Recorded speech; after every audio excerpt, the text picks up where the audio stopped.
You're listening to Project Corona.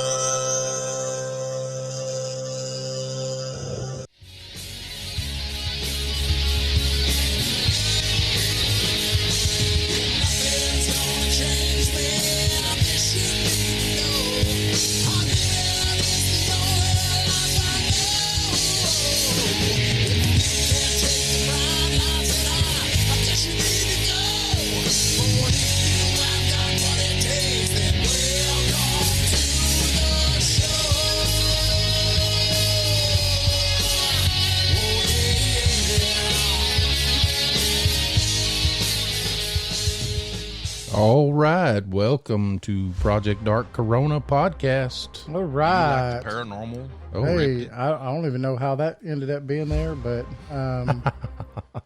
this thing is, I'm possessed. Oh no! Yeah, see, look, I don't have nothing up there, and it's doing this. You see that? Yeah, that's crazy, right? Yeah. Wow. This is the paranormal show tonight. You know, we're talking to some paranormal guys. I know. We might have to come and get them to get my computer back to normal or something. That's weird. Let me remove that. So tonight we're going to be talking with Unearthing the Supernatural. It's a paranormal group out in Arizona. Can't wait to do that. Yeah, it's going to be fun. So, how you doing, Jason? Pretty good. Doing good? Yep. So, normally we start off the show by asking everybody to come visit us on Facebook. And that is everything paranormal, Bigfoot, UFOs, aliens, and ghosts. Whew, that's a mouthful. But hey, that's us. And on Twitter, we're Project Dark Coro. That's right. That's CORO, Project Dark Coro on Twitter. And remember, we are live on Spreaker. We're also live on Podbean right now. Hello, Podbean. And for the first time ever, we're going to have a video out instead of just our audio. We're going to have a video out on YouTube. Is that right, Jason? Oh, yeah. We're doing a little YouTubing today, too. That's right. So while you're on that there interweb, while you're on the internet, and you're checking out our Facebook and Twitter, why don't you come on over and visit our website at projectdarkcorona.org. You can sign up, become a member. It's free. It doesn't cost a penny. Right, Jason? Yep. Free's good. Totally free. We love free. And, the great thing about it is you get to keep caught up with all of our great guests, like tonight. Mm-hmm. And, besides that, also when you come in, hey, Sherry, everybody's coming in. And I don't know who this is. Someone's calling me. Someone just called me? Uh-oh. I think what happened is I lost our I lost our guests. So somehow we lost our guests for a second. But hello, Sherry. Hello, Catfish. How y'all doing? And come over to the website, projectdarkcorona.org. Sign up, become a member. It's free. It doesn't cost anything. Uh-oh. Podbean's starting to come alive too, isn't it? Yeah, it is. While you're on there, you could come over to our chat room and chat with us. What's nice about it is that when we have pictures and things like that, we can throw them up in the chat room and they all pop up really nice for everybody. So come join us. Yeah, join us. And while you're on projectdarkcorona.org, if you like the website and like what we're doing with the podcast and stuff, you can become a premium member and support it. Is that right, David? Yes. How much is it? $2 a month. Man, you get a different content. You get some video and a lot of different podcasts that you can listen to that we haven't put out for the public. Yeah, it's really nice. And, you can get that for less than a cup of coffee a month. I mean, cup of coffee. That's awesome. And while you're on our website also, we have been nominated. Thank you. But we've been nominated for 2 awards this year. The first one is Best New Podcast. And the second award that we've been nominated for is what, Jason? Best Interview. That's right, Best Interview Podcast. So if you go to paranormalityradio.com and vote for us in those 2 categories, we'd definitely appreciate it. Or you just come over to our website, and over on the right-hand side, you can see where at the very top, you could vote for us on the top 25, which we've been in the top 5 for the last 3 months, or the top 5 in the last 3 months. And but at the bottom of that, so there's three things there. At the bottom of that, you click on it, and it takes you to where we've been nominated, and we'd definitely love your vote. So thanks for voting in advance. We also want to thank all of our premium members for being premium members. Guess what I did? What did you did? I just now started the recording. You're good. So the front of it's a little off, but It'll be all right. sorry. So, you ready? Yeah, what do you ready for some weird news with David Reagan? Well, thank you, Jason. You're welcome. That was awesome. I like your introduction. So, I have something that's pretty weird today. Not in our weirdest category, but I think it's pretty neat. If you look in our website, I just posted it up, a picture. China is going to build a 1 kilometer long spaceship. So it's like 10 times the size of our international spaceship. Or our international space station. And so it says the National Science Foundation revealed a 4-year program in its place to try to work out if they could build that large of a ship in orbit. So components of the craft would need to be as light as possible to make construction viable. A large spaceship has never been built in orbit before. This reminds me of a movie. You know what movie that is? What's that? Star Trek. They build all the spaceships up in space. Oh, yeah. Yeah. I think they watch a lot of Star Trek. And China is currently assembling its own space station, just like the ISS. And but the main section of China's Tiangong space station was put in orbit back in April. It's floating 236 miles above the Earth. And so it has another 11 planned mission and in the next year and a half to finish building their space station that they have.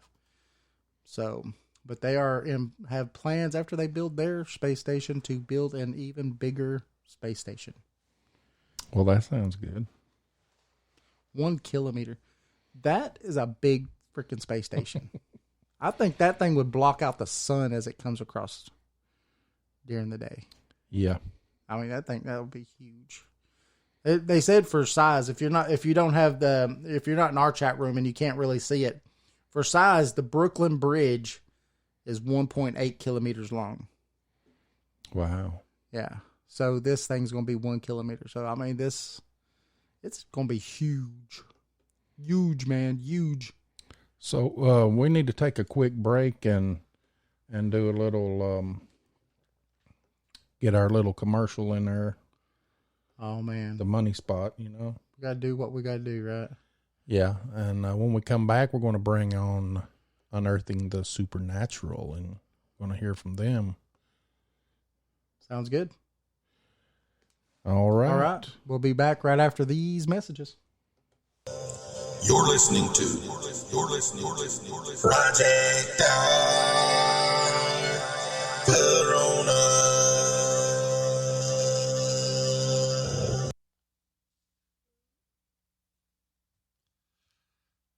Hey, this is Jeff Reagan with the band Catalyst. You're listening to Project Dark Corona.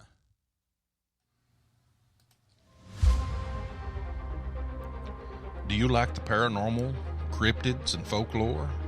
Then join us at Project Dark Corona on Spreaker.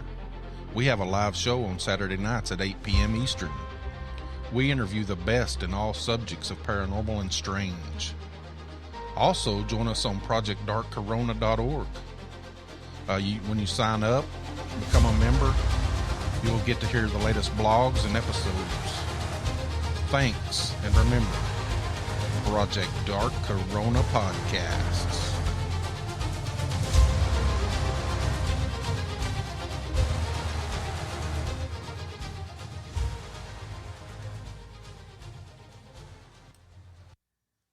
Hey everybody, this is Matt Sieber from EastTennesseeBigfoot.org. You're listening to David and Jason at Project Dark Corona Radio.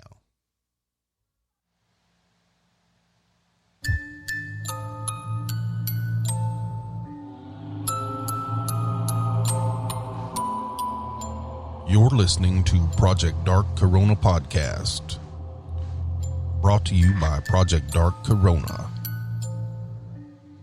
Coming to you live from an undisclosed location, deep in a bunker in the Appalachian Mountains, bringing you the strange and unknown with your host, David Reagan and Jason Scott. You're listening to Project Dark Corona Podcast. All right, we're back. See, I promised everybody that was going to be a short break. That was a short break. So tonight we're getting to talk to some people that is different than any other paranormal group that we've got to talk to before, right, Jason? Yeah, and we've watched a bunch of their videos. They got a YouTube channel, and I think they also, it's like Paraflix, was that the name of it? Yeah, they do it with Paraflix. So, and some good videos. Yeah. We're going to be talking to Unearthing the Supernatural. They're a Native American paranormal team, and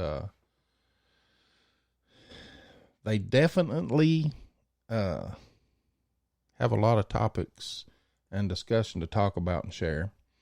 Like their experiences with the paranormal. They've had like over 15 years of experience. That's a lot of experience. I think he said he's done like, I don't remember how many of those ceremonies.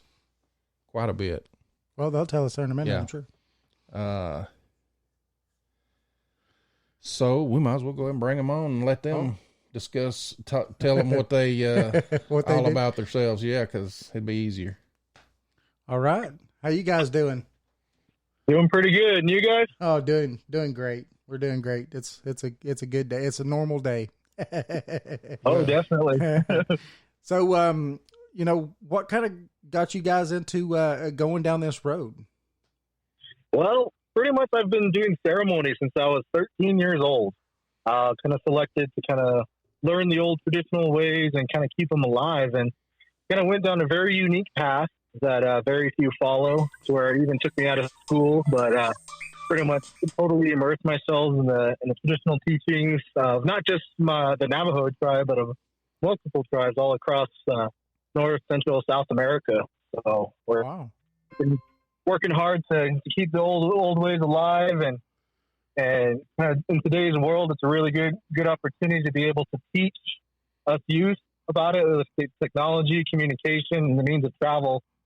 How it is nowadays, so it's a lot easier to do that.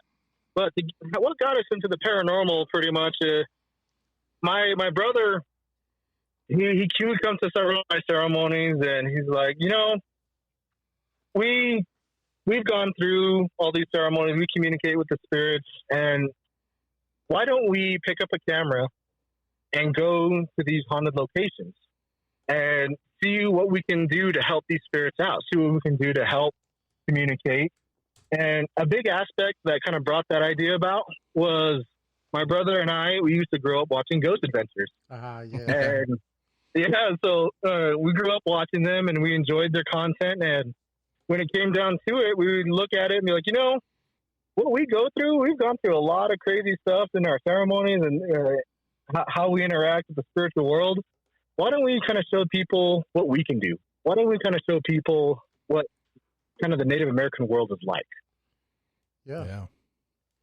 So that's where we picked up the camera, we picked up our equipment, and started filming, and kind of went from just using just our phones and iPads to now we have thousands of dollars worth of equipment. We're going to some of the most haunted locations in the world and producing some pretty good content. Wow. So, are you guys doing this for a living? I mean, is this what you do, basically?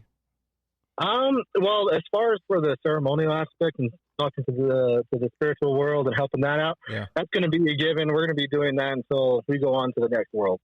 But as far as for the paranormal investigating stuff, we're trying to make it as far as for paying our bills and taking care of ourselves. So we're making steps towards that for sure. Yeah.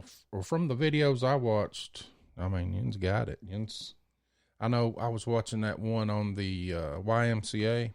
Yeah, that was a good one. Yeah. Oh man. When you caught me right at when you said dimensional, because that's my belief. Yeah, Jason's a dimensional guy. I think that anything paranormal is dimensional. And that place was lit up with orbs. I don't know. And Jens was just like walking around in all of it, and these orbs flying everywhere. It was crazy. Yep. So that was a really good episode. Yeah, for us, in all our years of doing ceremonies and our paranormal experience and things that we've done, that was one of the most intense locations that we've ever been to. As far as when you go to locations, for the most part, when we go to locations, we interact with the entities, we interact with the spirits, we interact with this spiritual world pretty freely, without much fear, and pretty wholeheartedly. This location, though, the YMCA over in Miami, Arizona, just on the outside of Globe, Arizona, this location actually instilled so much fear into us. We were done with the investigation. We got done with a real quick ceremony, and we booked it out of there. Like, I did not want to stay and hang out. It's like, sometimes we'll stay, we'll have a smoke, we'll be like, let's enjoy time with the spirits and other entities. Nope, this time we took off. We're like, nope, let's go. Yeah, that'd be me. I'm a scaredy cat when it comes to stuff like that. But I love it though. Yeah.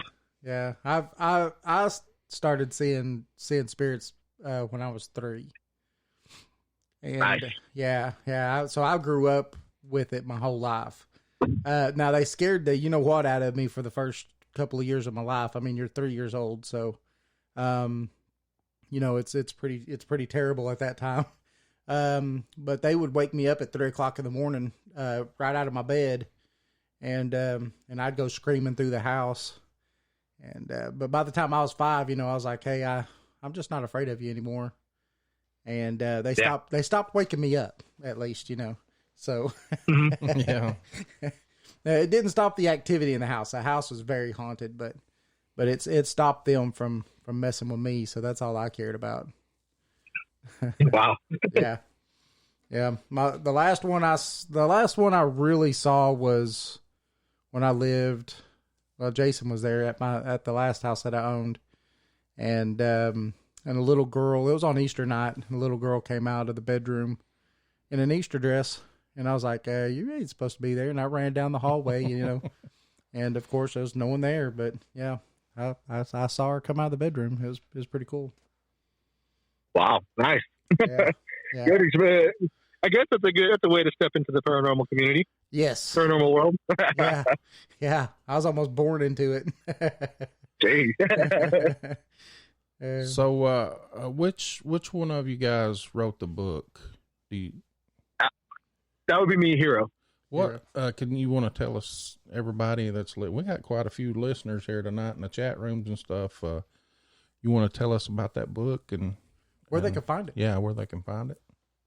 Yeah, sure. So the book is actually Journeys of a Young Spirit, Abalone, and it tells actually of a deity from the Navajo tribe that he learns to become a guardian.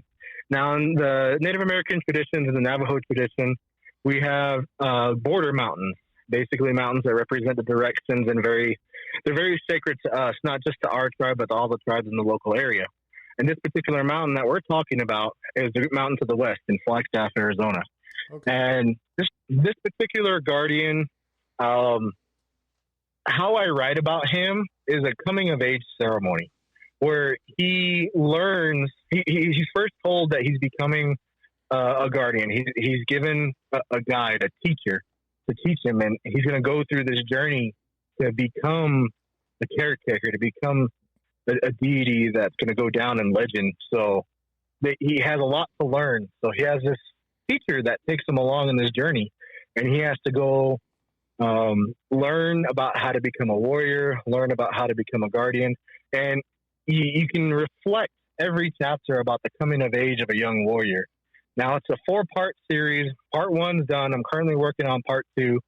And it represents the stages of life, which is also a philosophy of Native American tradition, where you have the East, which represents coming into this world, being born, a child, learning about the world for the first time.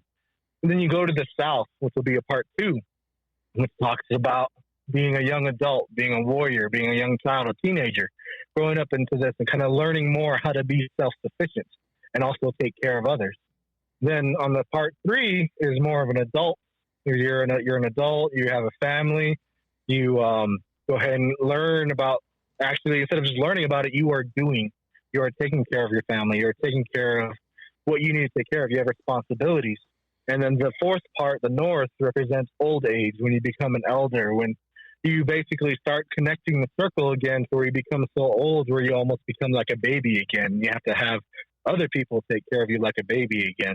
So life is like a full circle. And in this story that I'm writing is in a reflection of that traditional philosophy. That's amazing. Yeah. Sounds good. Definitely. I like it because you guys are trying to help people and show them, the Native American way, which is very important, because the Native Americans was, the first, First ones here. yeah. First Nations people. Yeah. I just think it's cool.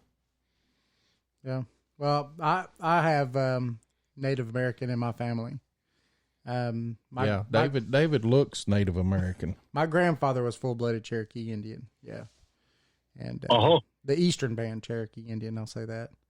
But yeah. Nice. Yeah, so I've got a little bit of Native American in me. Nice. But I think that's why in some instances, like when I was 3 and I was already able to see the spirits and stuff like that, I honestly believe I've always through my life kind of tied it to that reason, whether it's right or wrong. Yeah, definitely.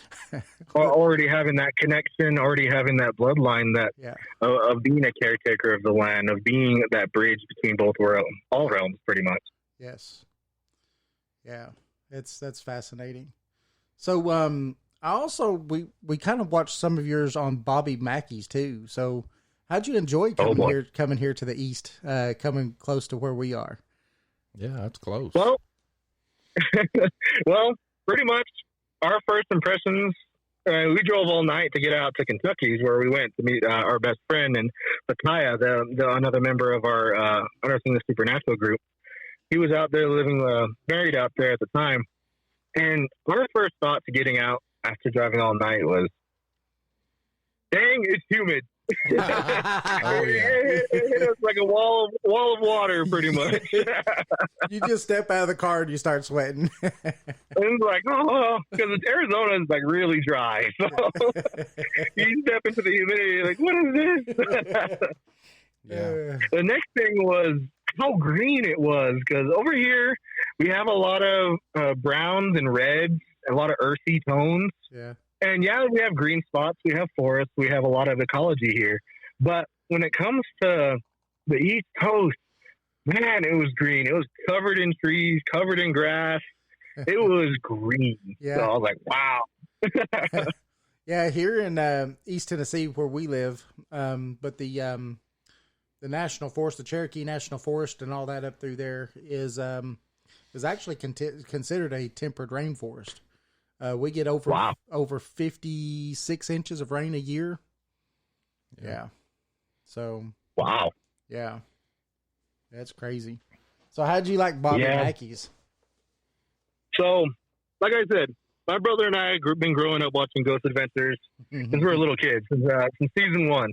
And so, I mean, season 1, episode 1, Bobby Mackey's of Ghost Adventures. Yep. So, we heard the stories, we heard the rumors, we've seen all their talk shows and podcasts, and basically their interviews saying that Bobby Mackey's is one of the most haunted locations. And that wasn't just by them; it was by several other well-known paranormal investigative groups that talk about it being one of the most paranormally active locations in the world, honestly. And I think a big thing about Bobby Mackey's that kind of struck a bit of excitement in us and a little bit of worry was that a lot of these paranormal groups say that after they investigate this place, there's something that follows them home.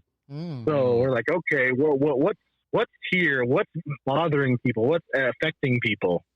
So we went. In all honesty, we weren't expecting to investigate. All we wanted to do is we heard it was one of the big hot spots, and we just barely started unearthing the supernatural, picking up a camera and filming episodes. So we didn't think we could land a big location that big and on such short notice. So like, okay, I don't know if we can land it, but let's go over there. Let's see if we can at least take a tour. Kind of get a taste of what we're going to kind of get into.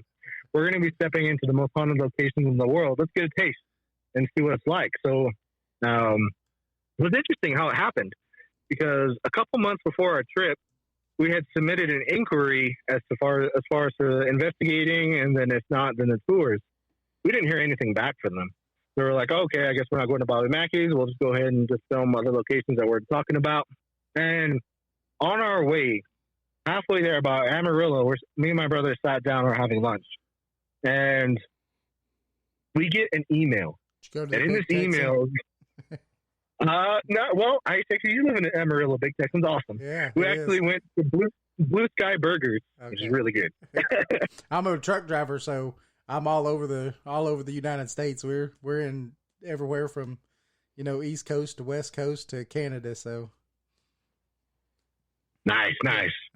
Yeah. So when we stopped there, we got an email, and in this email, it said, "Hey, we just had some spots open up for a tour.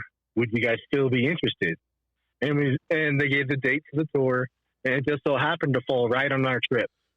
And that's where we were like, okay, yeah, we'll hop on the tour. And they're like, okay. And so we put our names in, and we were excited the whole trip there. Like, hey, we get to go take a tour of Bobby Mackey's. It was awesome. And we went. The day finally came, and we're excited. We're like, okay, guys, we're going to tour it. Not expecting to investigate. We're just going to check it out here for a couple hours and then go back to my friend's place. We get there, and the tour guide looks at us and was like, "You guys look pretty professional." We look at each other. We're like, "Really?" He's like, "Yeah. You know what? Why don't we have you guys locked in here, and you guys can do a little mini investigation? No problem." We just look at each other, mouths open, eyes wide open. We're like, "What?" We're like, "Yeah, we'll lock you guys in here. You guys have access. We'll lock you into the basement, and then when you're done with that, we'll lock you upstairs." We're like, "What?" They're like, "Yeah, no, here's a few hours, and here you go." And that's the thing with that episode. We didn't have all our equipment. We didn't have all our protections, in all honesty, and so we just kind of filmed it on the fly. And boy, oh boy, one of the most iconic episodes that we have. Maybe not necessarily as far as our skill with filming it, but as far as our interactions and our experiences with whatever's there. And like I said, it left a mark on all of us as far as for being one of the most haunted locations we've ever been to. So you actually seen the, what was it? The portal to hell there, that well? Yeah, that well down in there. Yeah. It was interesting because down there, it started reading us. It started reading our names and talking about our personal lives. And it started talking about Pataya, one of our members. It really got to him because That's where it literally, whatever it was, literally touched him. It called out his real name. Ooh. It called out his sickness, and it called out items of his personal life. And the one thing that blew us away is it called out his pet fish. Wow. By name. Oh, that's excellent. So whatever this was, it read us like a book. Wow. So it's definitely an intelligent haunting then. Oh yeah, definitely. Like I said, out of all the places we've been to, it's one of the most haunted. We look forward to going back, even though it was a very intense experience for us. We look forward to going back. We look forward to diving into it deeper and spending more hours there and really kind of going into the lore a lot more. Wow, that's pretty fantastic. Have you ever thought about, there's one that's supposed to be one of the most haunted, and it's not too far from us. And we're going to be there for Halloween. We're going to do a Halloween special there. And it is, what, Jason? Old South Pittsburgh. Old South Pittsburgh Hospital, yeah. Here in Old South Pittsburgh, Tennessee. It's not but about an hour and a half away from us. Yeah. I've heard of it, actually, yeah. Yeah, there's a lot of the big paranormal groups that go there. Zach Bagans has been there many times, and a lot of the other groups have too. And me and my wife went there, so they have day tours that you could take, and we went on a day tour about 5 weeks ago, something like that. And it's like a little 4-hour day tour. And we had quite a bit that happened during the day. This place is active day, night. It doesn't matter. And, wow. And it was active. Like, we closed a door. My wife had dowsing rods. And we asked the lady that resides in that room to open the door. Well, one of the dowsing rods turned and pointed towards the door. And then you heard the door go click and open all the way up. Yeah, it was really cool. Yeah. Yeah. Yeah, we'll have to check that. The East Coast is still wide open to us. We want to check out all the old asylums. We want to check out all the old the haunted grounds, Civil War grounds, the hospitals, the old homes. There's just a ton of history on the East Coast, and being from the West Coast over on this side, it's hard to get over there. That's for sure, especially if the driving and then the funding, everything. It's hard to plan a trip that way. Absolutely. Well, maybe you can get a network to pay for it, like Discovery. That's what we're hoping. Yeah, I mean, we're definitely hoping. You guys are good. I love watching it. Yeah. Yeah, your that's what we're videos. hoping. I have to say, anybody that's listening to us definitely needs to go in and watch their videos because they are really, really really good. Yeah, it's Unearthing the Supernatural on YouTube. Thank you guys, really appreciate it, and it's a huge honor to actually start getting noticed. I mean, it's happened to us a lot quicker than what we thought. We thought it'd be a couple of years of trying to work at it and try to film at it, but it's been barely over a year, and it's blown up like crazy. And we couldn't be happier. We couldn't be more blessed, more proud. And we're just glad that everyone's enjoying our content. Yeah, it's good. And you could tell it's real. It's not, it's not faked. And a lot of people could tell, some of these people, and I won't mention names as far as that goes, but a lot of faked content and stuff. And that just, that's just a turn off. Yeah, that's it. Unfortunately, we see it too. We've seen it on television shows. We've seen it on other streaming networks, other platforms.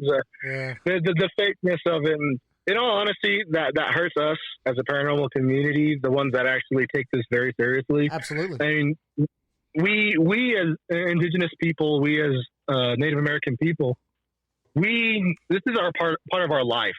This is who we are every single day. There's no putting it down.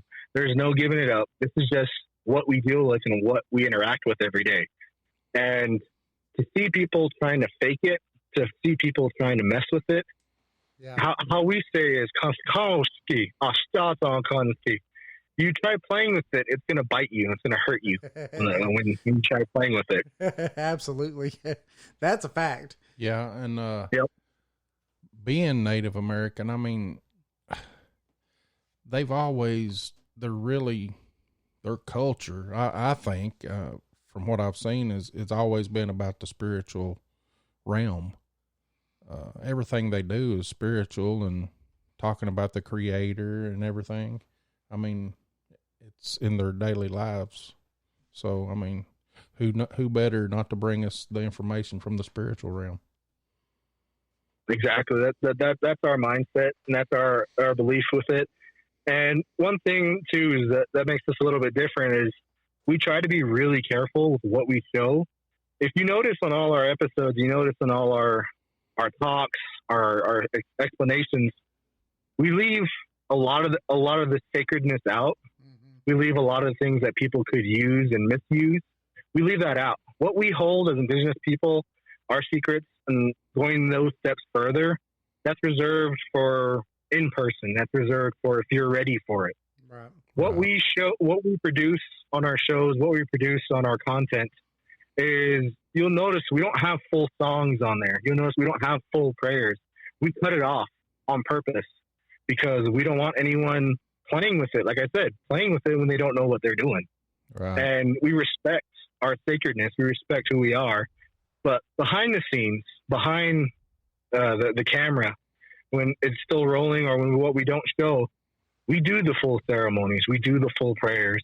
We go 110% to try to help these entities, to try to help these spirits, and to try to bring balance back to this world that seems to have been out of balance for so long. We have, sorry to backtrack just a little bit, but we have someone in the chat room, Sherry, is asking how was it communicating, and I think she was talking about when we was talking about Bobby Mackey's and it was communicating with you guys. What piece of equipment or how was that communicating with you? All the equipment we had. So we had so happened to take the REM pod, Mm-hmm. an EMF meter, SP7. We had EVPs. We had physical touching. We had all the above, pretty much, as far as for amount of evidence. I mean, they talked to us directly through the camera. They talked to us directly with our spirit box, with our meter, our REM pod, closing doors, kind of stomping up and down stairs. They actually played the instruments for us. You hear boots on the stage, anything and everything at Bobby Mackey's, and we were caught off guard. We weren't expecting a full blown investigation, and I'm glad we took some equipment. But man, oh man, all means of communication. They were very active and very wanting to show that they were there. Yeah, that's pretty fantastic. Yeah, Definitely. I watch Ghost Adventures every night, all night long. I turn my TV on and just let it play every episode, everything. It played on DiscoveryPlus, and it just goes through everything, and that's what I watch. It's a wonder I don't dream really bad stuff, but I don't. That's hilarious. It's comforting to you, so why would you have nightmares? Right. So, go ahead, Jason. Just about to say something. I'll catch you out. No, go ahead. I was just going to ask the guys now, what time is it? It's close. It's getting Close to break. Close to break time. Should I ask them now or should I ask them later? But I'll go ahead and ask now. I'll get this question out of the way. And this could be for anybody on the other end. And matter of fact, it would be awesome if everybody kind of answered this in their own way. But have you ever had a point where you were just like overwhelmed? You know, I won't say where it scared the holy, you know what, out of you. But just where you was just like, man, I got to take a break for a second because this is very overwhelming right now. I'll go ahead and hand it over to Sean Clan and he'll tell his experience. Okay. All right. Hey, everybody. Hey. How you doing? So, doing good. How are you? Good. Excellent. Sweet. So I'll go ahead and express my story on how one particular investigation, and just so happened to be the YMCA, investigation that we did. It was, I don't know if you guys saw on the episode, but I had an event happen to me to where my head was just like swirling pain inside of my head, and I just, no matter what I did, it just didn't go away, and it just got worse and worse the longer I stayed in there. And like, it was pretty crazy how out of control everything was, how in control I felt about the whole investigation. And I had to excuse myself during that investigation and go outside. And my brother and then my uncle at the time were with me at the investigation. They had to help me kind of bring me back into balance. And my brother mentioned earlier how that building really brought out true fear in somebody. No matter how hard you hide it, no matter how well you can mask it, it still hits really, really hard. And I remember sitting in the truck while my brother and my uncle were helping me get back in the center. I looked out into the building and all that, and I was just like, all right, is all this ghost hunting worth it? You know, like, I don't want to go back in that building. It's like, I was telling my brother jokingly, I was like, we got enough footage, right? We could just go home right now. But my brother, you know, he was feeling the same feelings I was. And it was just like, you know what? We need to go back in there and face it head on. Just like how we were taught growing up. If you have a challenge in front of you, you don't run away from it. Right. You go back and you face it head on. So for me, that was so far my only moment where I really questioned about ghost hunting and paranormal stuff and all that. But Pataya here is also with us right now, and he would like to give his perspective and his story on his experience. The world famous Pataya. Pataya. Hi, how we doing, guys? Good, good. How you doing? I'm doing pretty good. That's doing awesome. pretty good. So my experience, I've got two of them, believe it or not. Awesome. One of them was actually very, very recent, and there's not going to be a whole lot of info on that one because we're still trying to cipher through a lot. But that's going to be an upcoming episode, and you're probably going to want to check that one out. It's going to be the Washoe Club. So keep an eye out for that one. But the experience that really stands out is going to be my experience at Bobby Mackey's. Oh. So Bobby Mackey's was it was one of our very first few episodes all together as a group, and man, that place really took an effect on me. It all started out when we were given a base tour of where things were. They had asked me to step onto a little step to kind of show everybody where they were talking about. And that's where it all started. Cause right from then when I put my foot on that step, it actually knew my name. Wow. And, from then on, the rest of the night, it called out my pet fish's name. It called out my name multiple times. It called out my sickness. I'm a diabetic. It even touched me physically. I felt it on my leg, and I reacted because there was nobody by me. And it grabbed my leg when we were sitting at a table. And in my reaction, I reached and I actually grabbed it and I felt it. And wow. Things got very, very intense. Yeah, that would scare me to death if I reached out for something and I touched it. Yeah, I was not expecting it because we were all sitting down, and where I was sitting, there was like a corner and there was a wall behind me and nobody else. And it touched and I felt it grab my leg, and it startled me pretty bad. And I just reacted. In my reaction, I actually hit it. And I believe it was a hand because I could feel it. I could feel the fingers. And from then on, it kind of latched onto me. And I could feel it both physically and I felt it spiritually. Wow. So when you guys get done investigating, do you like cleanse yourself and clear yourselves before you leave or before you go home?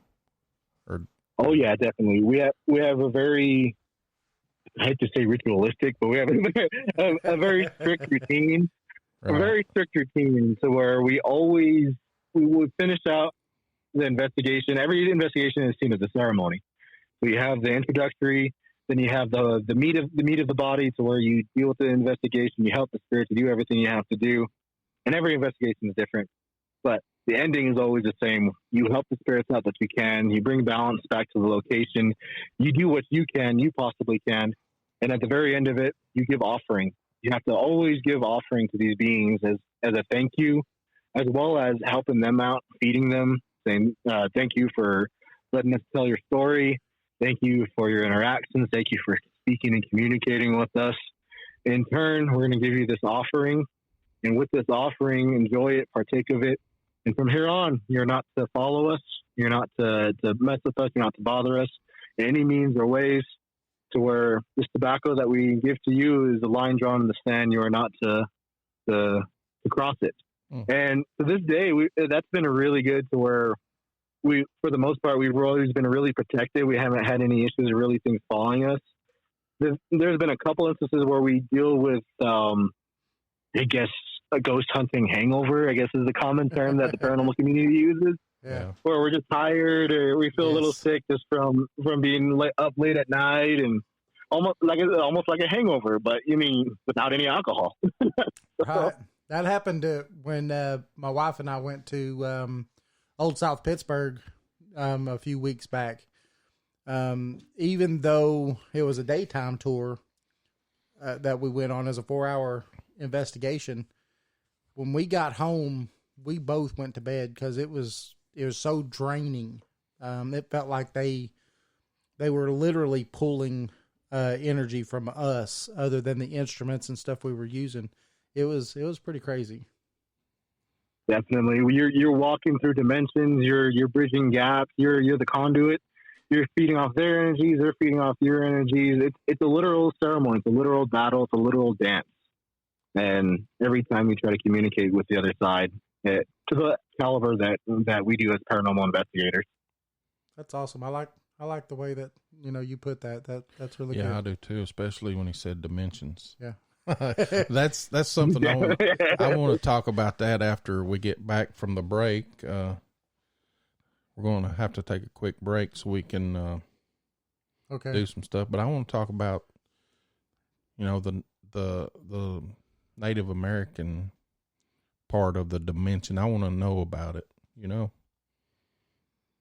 Okay. So, you ready to take a quick break, or? Yep, we can take a quick break real fast, and we'll be right back. Remember, our guests are Unearthing the Supernatural, and you're talking to David and Jason, and this is Project Dark Corona. We'll be back right after these messages. You're listening to Project Dark Corona.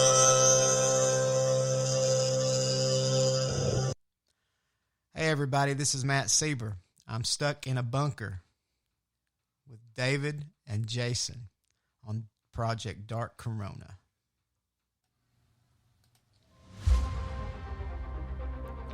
Do you like the paranormal, cryptids, and folklore?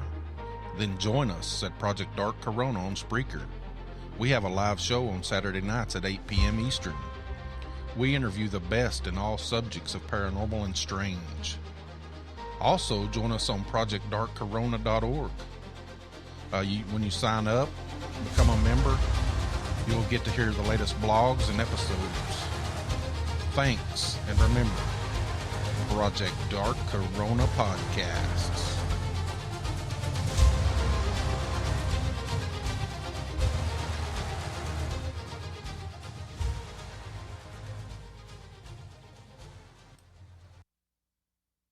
Hey, this is Jeff Reagan with the band Catalyst. You're listening to Project Dark Corona with David Reagan and Jason Scott.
All right. All right. We're back. We are back. Woo, from that short little break. So, All right. how you guys doing? Doing pretty good. Pretty good. Good break. Yeah, got a little break in. We try to give everybody a little bit of a break so you go, do what needs to be done. Refill stuff or not, whatever. Yeah, we're like a casual podcast that we like to be ourselves, do what we got to do. And, we, like Jason said, we like to just talk, have a conversation. That's it.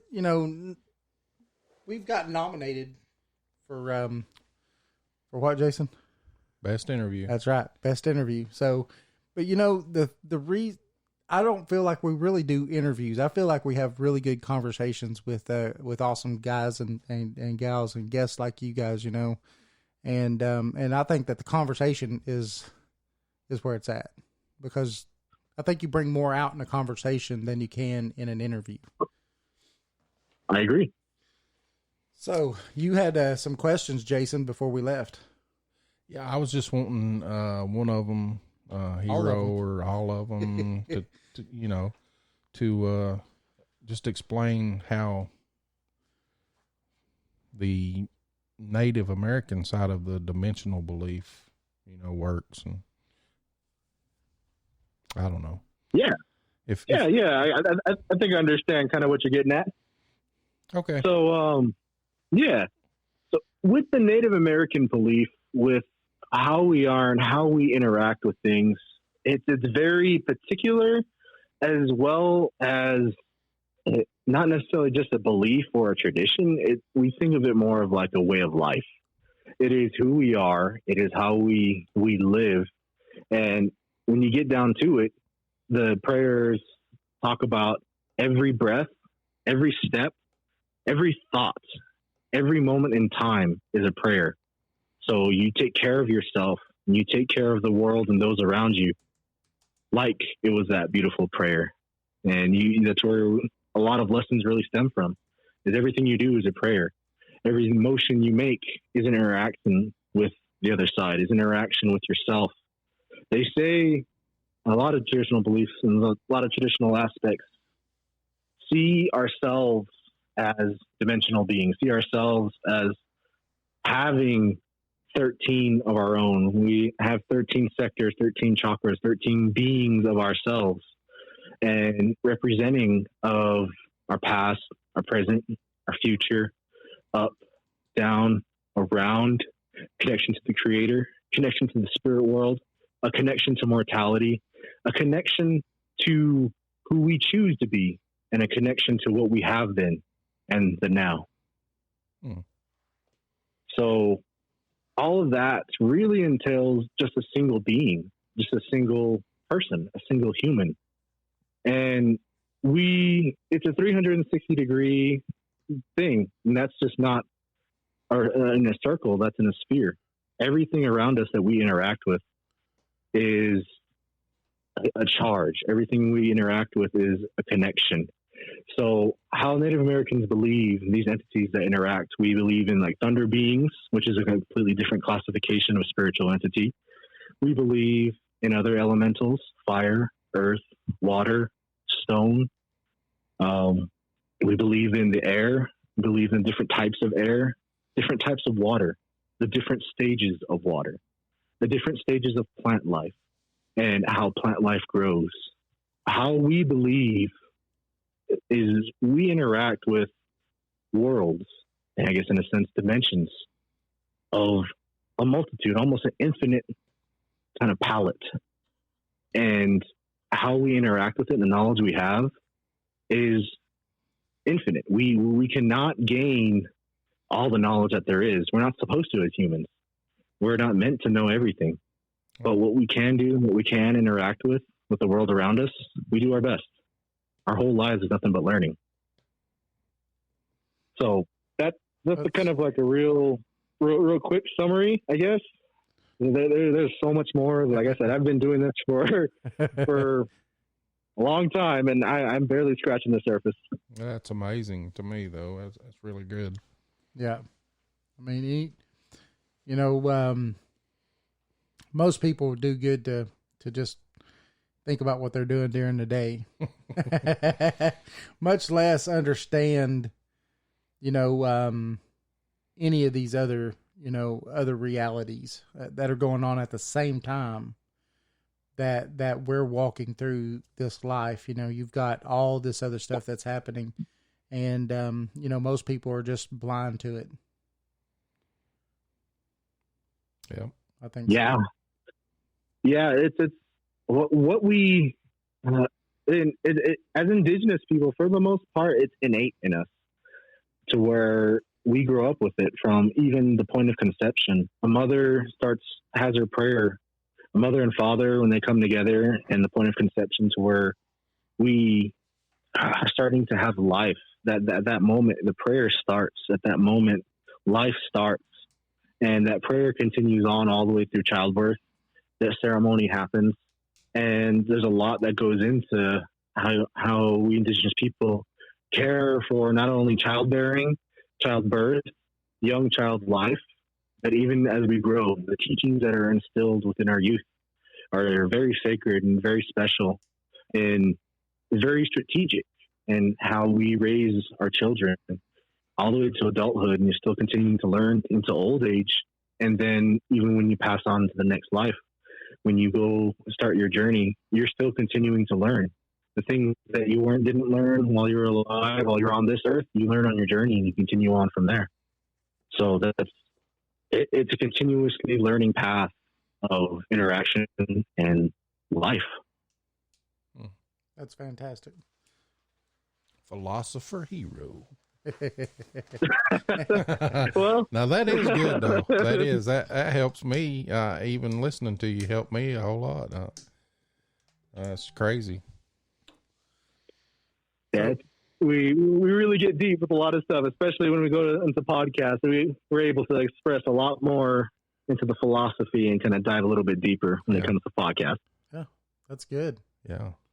So not only are you helping people through life, I like the way you say you're helping people through death too. You're helping them, I guess, go to that next level if they get stuck here for some reason.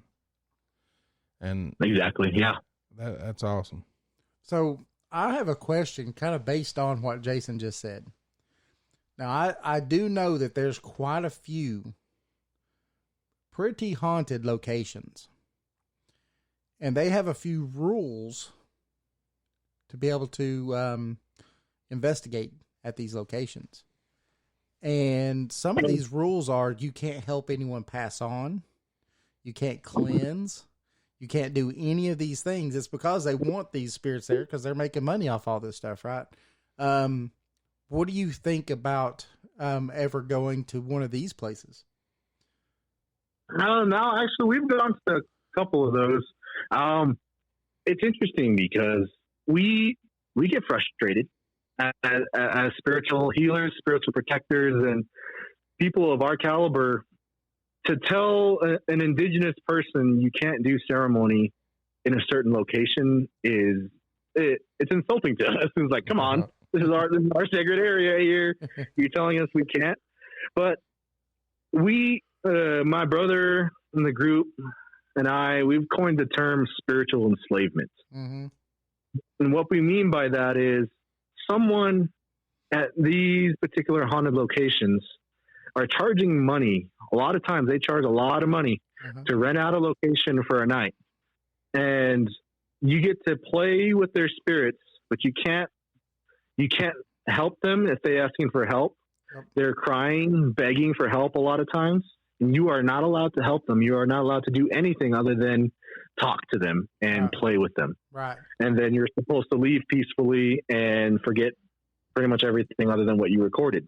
So do you not think that that's why some of these spirits get really, to be honest, pissed off because they keep asking, and then they know certain people can hear them. They know certain people can interact with them in certain ways because they know it just as well as the person that knows that they can do it, right? And they know that these people to them are refusing to help. So do you think sometimes some of these locations are as bad as they are, where you get scratches, punches or pushes and all that stuff, is because they're tired of these people coming in, asking them a million questions, but never helping them out? Okay, so that question right there is very interesting, Right? because when you interact with beings and entities of the other side, a lot of people nowadays, they don't interact and want to help. Here's what I mean by that. They may want to help, but they don't know the proper means how to. Right. The aspect of giving offering, we are actually coming to find out that that's very radical and very new. There's not a whole lot of people that will do offering at every single investigation. A lot of people will just go in, they'll play with the spirits and leave. Like, they'll poke the bear and leave. Yep. And that, unfortunately, that goes into teaching in the paranormal. That goes to teaching people. They just weren't taught that. They don't know. And that's not necessarily their fault. I mean, they should know, especially when you go interacting with other beings of the other side, to know what you're getting yourself into and know how to interact with them.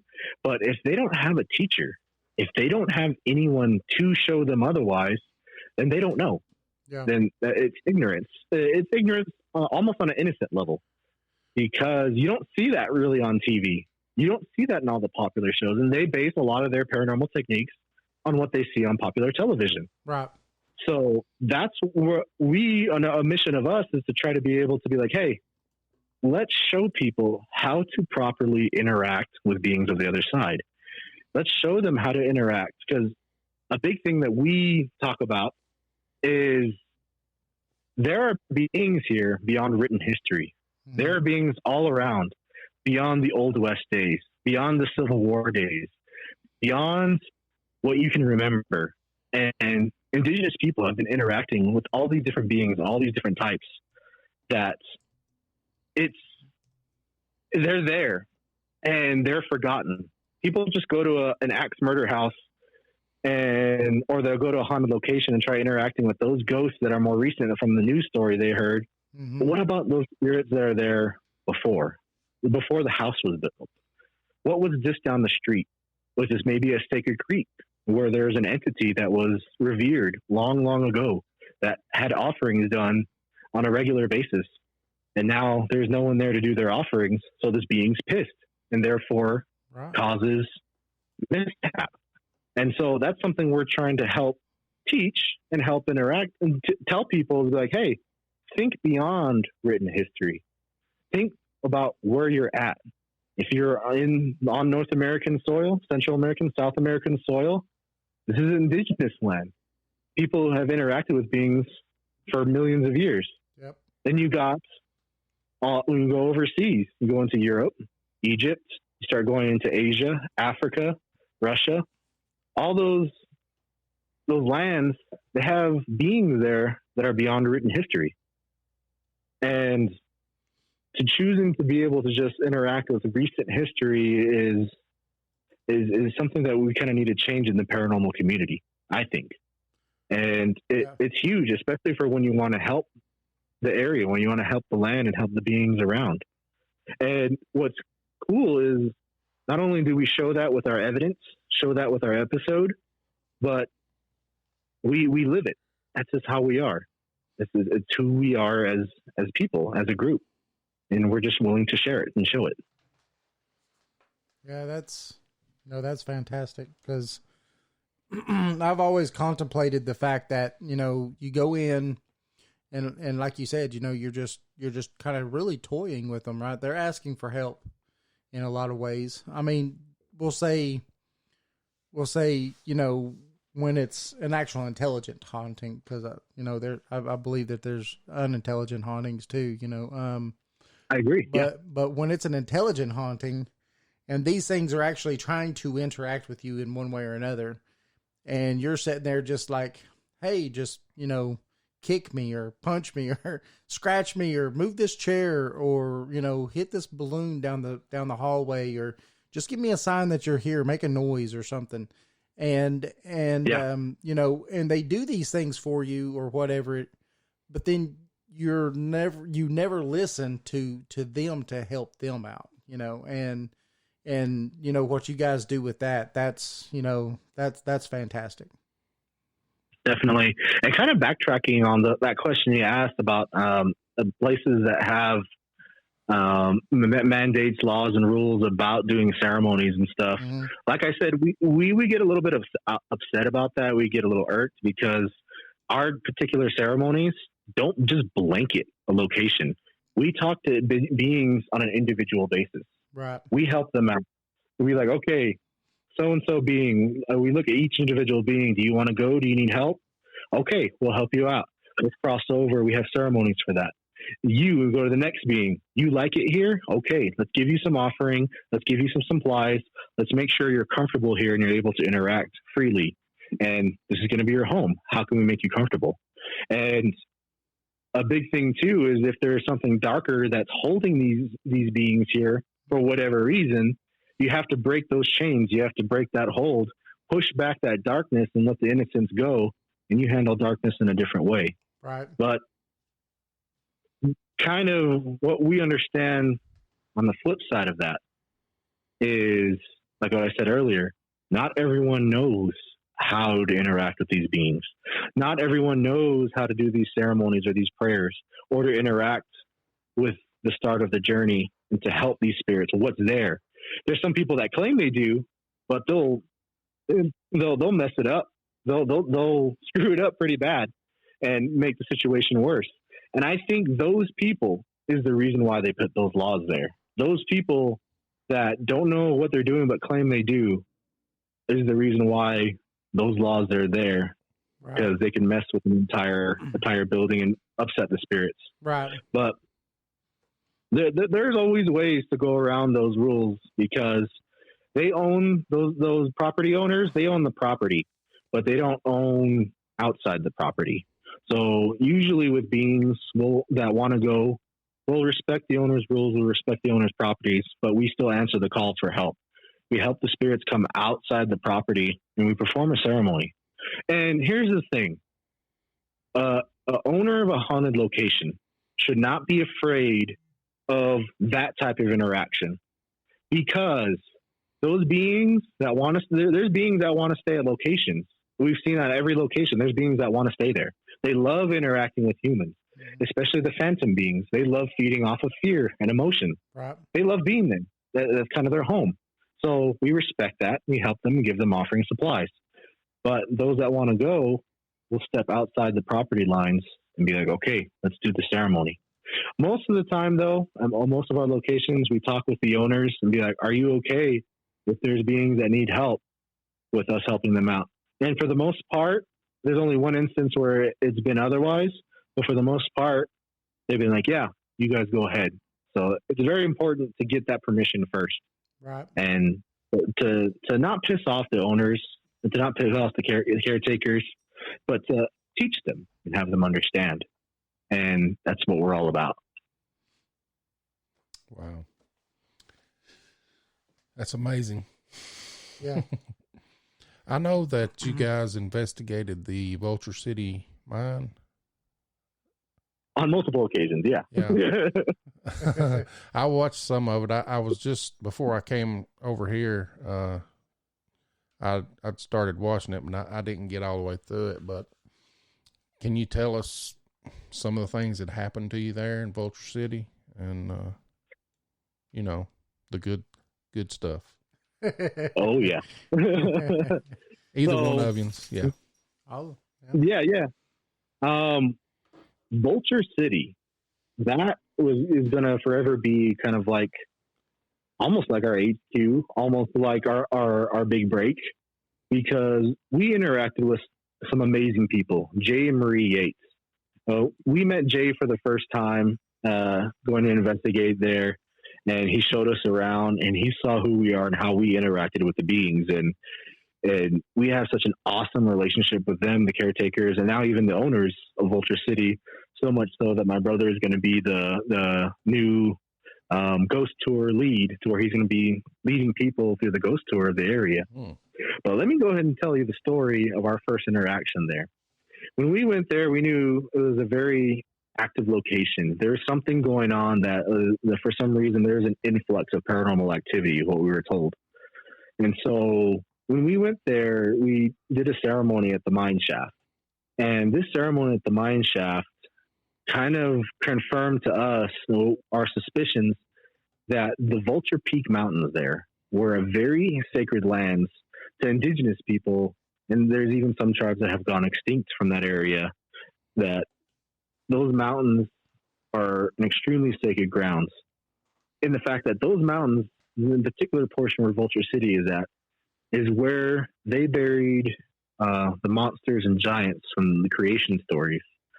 Now, tribes all over the United States, all over North America, Central and South America, talk about giants, talk about monsters, beings that would eat the humans, beings that would hunt and were a menace to the human beings that were around. Yep. So almost every tribe has monster slayers or heroes that went about to rid this world of monsters.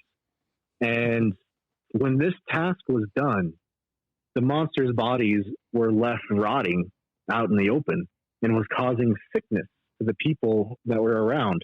The decay, the evil was leaking around everywhere. So the heroes and the people had to bury these beings in the earth. And they buried that evil there underneath the earth, and they put guardians and protectors there. Now, over time, the settlers have come, pushed away the Native Americans, pushed them onto reservations, and even made some tribes leave this earth to become extinct. Yep. And Vulture City is one of those sites to where evil managed to have itself come out and show itself to Henry Wickenburg and start a gold mine. And when he dug into the earth, he released that evil that was buried there. He released that evil that was contained within there, and thus caused the Vulture City curse. And the reason for the influx is there's a modern day gold mining company that had just recently started mining there again and digging deeper into the earth and digging deeper into that darkness.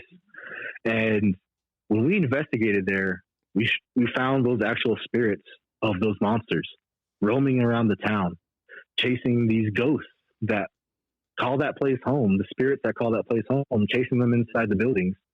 And the spirits themselves telling us that they're scared to go outside because of the monsters, because of the beasts. Mm. When we would yet call them out by name, yeah, Itzo, are you here? And there'd be a knock, a bang on a 2-story roof. When we would call out for them, growls through the doors would be heard through our equipment and through us hearing them. And Vulture City was extremely active. And I like I said, Bobby Mackey is one of the most haunted locations we've ever been to. Vulture City is right up there too. And when I guess we can say we unearthed that information, we didn't discover it because it's been there, but we unearthed it and revealed it again. And we showed proof of that. And thanks to Jay and Marie, they were blown away about what it was and the evidence we caught. And it caught the eye of Ghost Adventures. And Ghost Adventures saw that, and they're like, hey, we're coming out there. Can you guys come out and do an interview with what you guys found, and then do a protection prayer or do a prayer or a ceremony for us? And we're like, you know what? Yeah, we'll do that. And That's awesome. The rest is history, to where they themselves came out. We helped them out, did the ceremony. Spirits gave Zach a name, and they caught some awesome evidence. And that evidence they captured backed up the claims of those monsters and giants that were there. In the episode Disturbed in Wickenburg, season 24, episode 7 of Ghost Adventures, they used some brand new XLS equipment, and they actually captured visual evidence of the giants roaming around the building again. Hmm. We've done quite a few shows on the Native Americans and the giants here in the North America. You know, from a lot of my research that I've done, a lot of the natives here in the Americas actually said that most of the giants were here before they were even here. And you know, they talked about, like you were saying, they talked about how they would come out of the mountains or come out and just run through the villages and grab people up because they were cannibals. They would eat them. Mm-hmm. And Exactly. we really find, you know, all of that kind of stuff really, really fascinating. Yeah, Definitely. around here where we live, I think it was the Yuchi Indians. Yeah, they were here before the Cherokee. That actually ran or killed all the giants off here, and I think that's how it went. Yeah, they're supposed to be giants, 6 fingers, 2 rows of teeth. Yeah. Pretty bad. We get into giants too. pretty bad. We pretty get bad into stuff. giants too. So, well, we get into Native American lore and legends and all kinds of stuff. So seems like history's just wiped it under the rug though, and don't want to tell, you know, the truth. Yeah, and now that we're catching actual scientific evidence of beings that are of that those characteristics, those classifications, and to where we're actually catching evidence, I mean, that's fantastic. People have got to start waking up, you know? Yeah, that's fantastic because, you know, we're in a belief that there's a lot of giant bones that were discovered back in the 1800s and stuff like that. I mean, we have evidence in newspapers, tons of newspaper evidence of 9 foot plus tall bones that they found in burial grounds and stuff. And yet, you know, a certain group took every one of these things and say they don't exist anymore. So, it's crazy how that happens. But you know, it's a lot like we talk about the Bigfoot a lot, and a lot of people will ask me. As a matter of fact, this weekend, I was talking to somebody about it, and they're like, "Do you believe that the Bigfoot is real?" And I'm like, "It's hard to not believe that the Bigfoot's real. Not only the evidence that we still catch or get today, but also the Native Americans. They've been talking about these creatures for thousands of years. They've lived with these creatures for thousands of years, you know. And I think it all comes out to the same thing, you know." Yeah, exactly. So many stories, so many legends, even ceremonies that mention creatures of this caliber. Yeah. It's amazing. I'm going to have to come out and visit you guys sometime. For sure. we were going to have Jay and Marie on a few weeks ago, but David... I got COVID. He got COVID and got sick, and we had to cancel. Hopefully we can get them back. Oh, boy. Get them back on, yeah. Well, you know, they are actually running Vulture City Paracon here in October. And actually, us Unearthing the Supernatural are going to be doing the opening ceremony. And we're also going to be performing a workshop there, having a booth, and just kind of commingling with everyone. And there's a ton of people are going to be there. So, I mean, definitely give them a shout out again, give them a call and be like, ask them about Vulture City. Because, man, that place is going to be fun for sure. That's awesome. Wish we could take off, but yeah, that can't happen. Unfortunately, we have jobs too. Oh, gosh. Oh, yeah. Unfortunately, that sucks. So, what is like a time? I'm going to actually get into a moment that you've had that was, I don't know, I'll say not only just memorable, but we'll say had you a little scared. You know, have you ever had one of those moments where you were just like, holy moly, that just happened? You know, that thing just smacked me, or that thing just scratched me, or whatever. That just had, kind of like you were saying earlier, you know, you was sitting out there, or it was your brother, wasn't it, saying that he was sitting out there going, do we have to go back? Do we got to go back? Was that the episode that he was talking about? I mean, I know it was it where Ian's was in the bowling alley part? Yeah, and the YMCA and the swimming pool. Yep. You heard him say, you know, I've got to go out to the car. Yeah, and something got knocked out of his hand in front of those doors, or somebody's hands. I haven't got you down pat yet, but I will, I'm sure, because I'm going to be watching a lot of it. Definitely. Yeah. That location right there is as far like I was saying earlier, that particular those entities that we came into were what we classify as phantoms. And the phantom race of spiritual entities are what Native Americans call ghosts of ghosts. And so you can think of spirits as like the spiritual entities that Native Americans and most of us interact with, angels, deities, elements all around. But then there's a type of entity in spirit that even spirits themselves can't see, that they can't interact with. Almost like how we have a hard time interacting with ghosts. Mm-hmm. The ghosts have a hard time interacting with those beings. That's what they're called, the ghosts of ghosts. There's old stories of this classification of entity waging war against the beings of good and the beings of evil for control of the earth. And they nearly won. They beat evil and they nearly beat good. And they were almost the type of entities that kind of laid the laws and the natural laws that are around. And unfortunately, they weren't. And they are the ones that kind of are like the shepherds of ghosts. They're the shepherds of beings that have passed on. So at the YMCA, I would have to say that was my moment too, where, like I said, I didn't want to hang around there. I didn't feel comfortable hanging out with the spirits there. I didn't feel comfortable being around that building anymore, because phantoms are known to invade the mind. They are known to bring out the fear. They release the pheromones, mess with the chemicals in your body, and they feed off of it. That's what their substance is that adrenaline, is that chemical reaction that humans make when they're in that fight or flight mode. And they bring it out somehow, some way. They bring it out. And what I interacted at that location was a phantom captain. And the reason why I know it was a phantom captain is he called me out by my Native American spiritual name.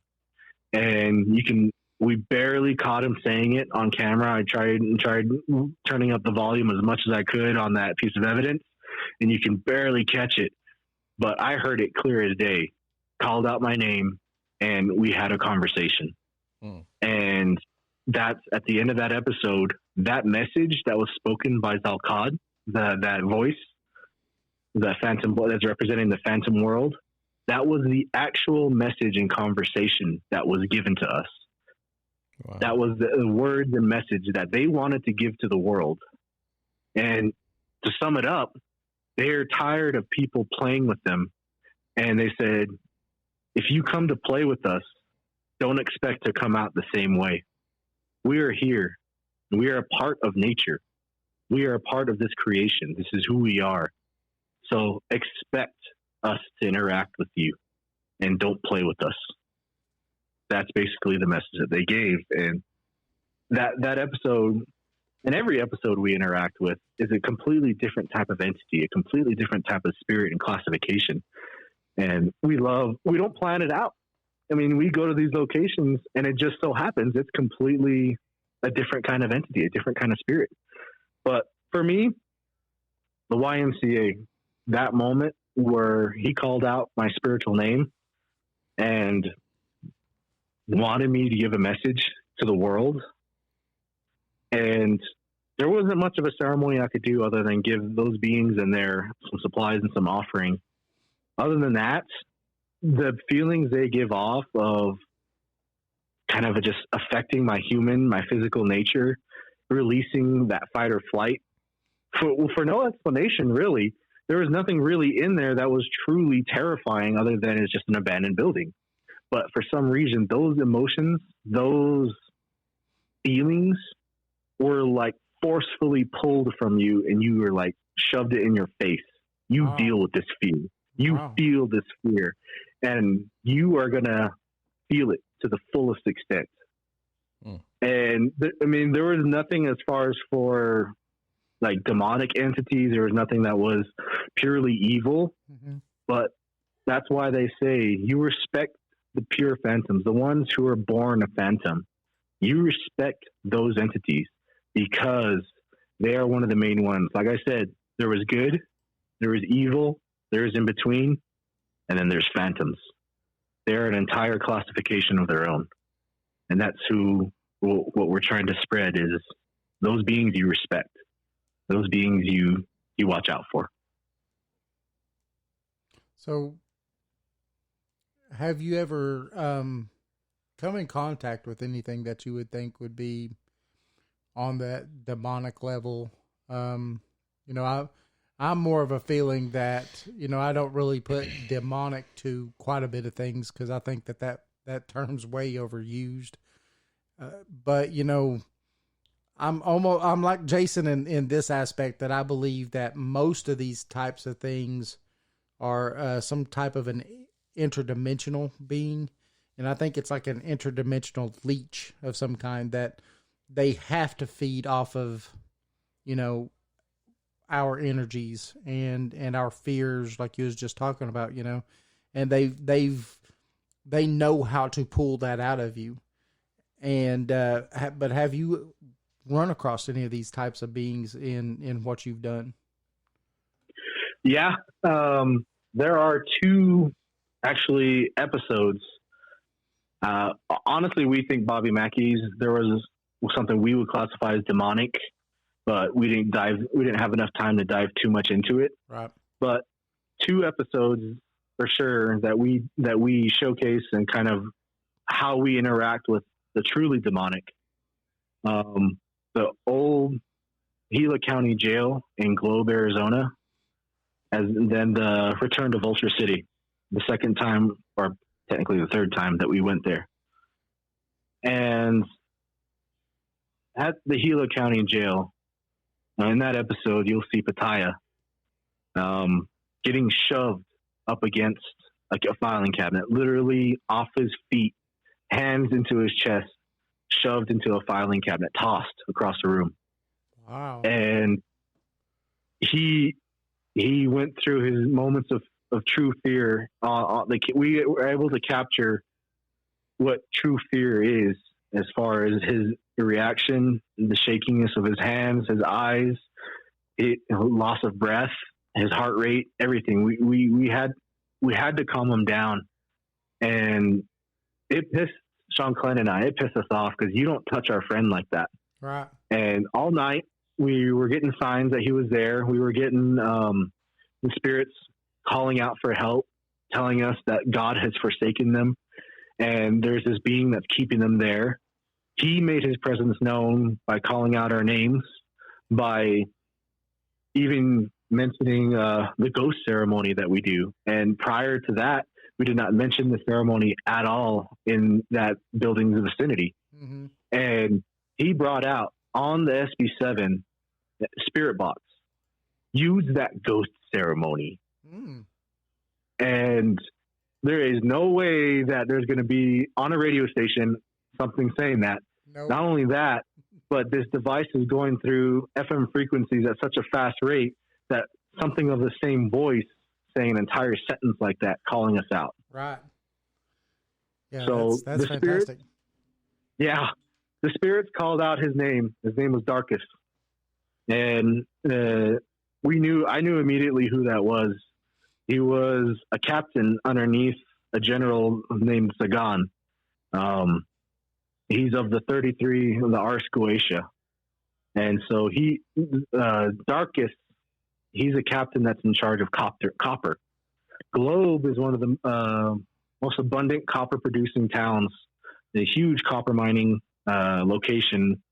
And he was in charge of that operation. He makes fools wise and makes promises to the rich and damns their souls. According to text.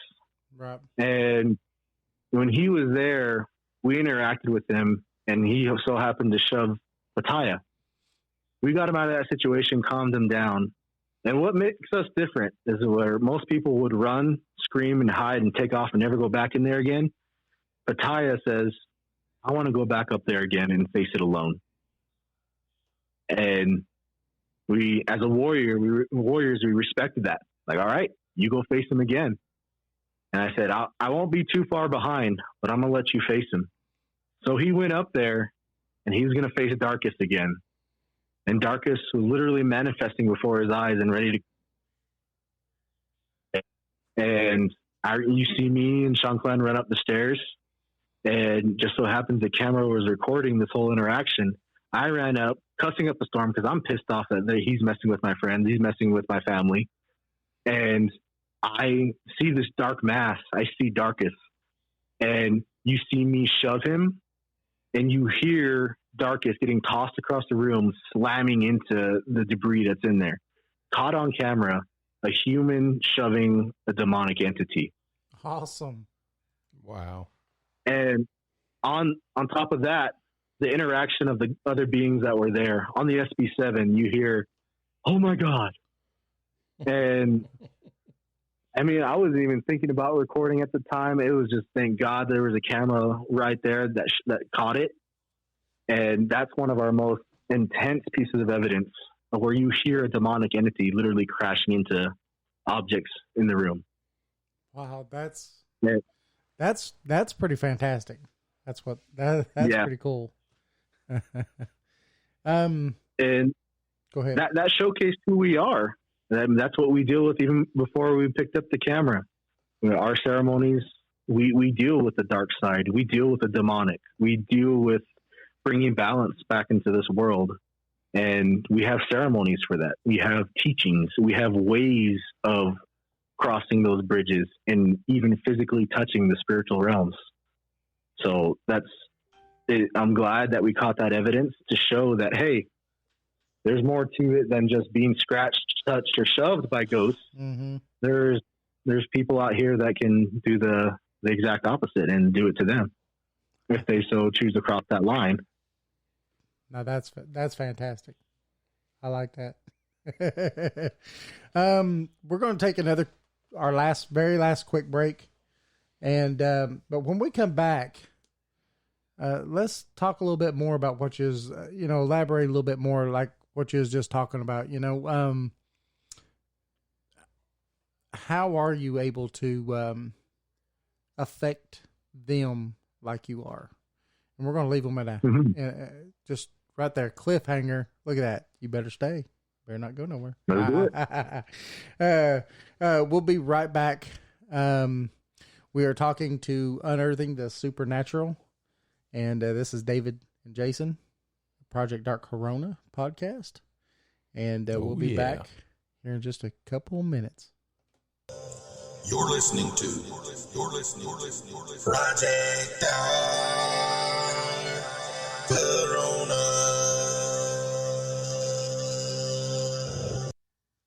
Hey, everybody. This is Matt Sieber from EastTennesseeBigfoot.org. You're listening to David and Jason at Project Dark Corona Radio.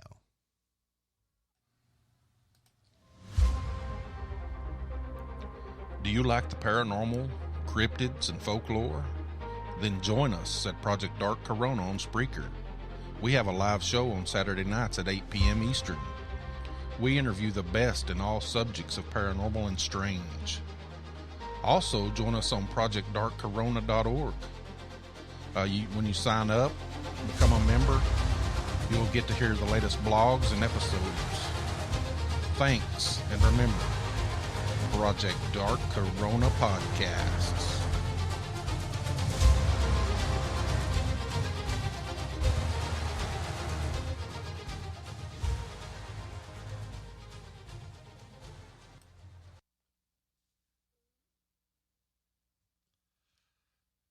Hey, this is Jeff Reagan with the band Catalyst. You're listening to Project Dark Corona.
All right. Welcome back to Project Dark Corona podcast. Welcome back.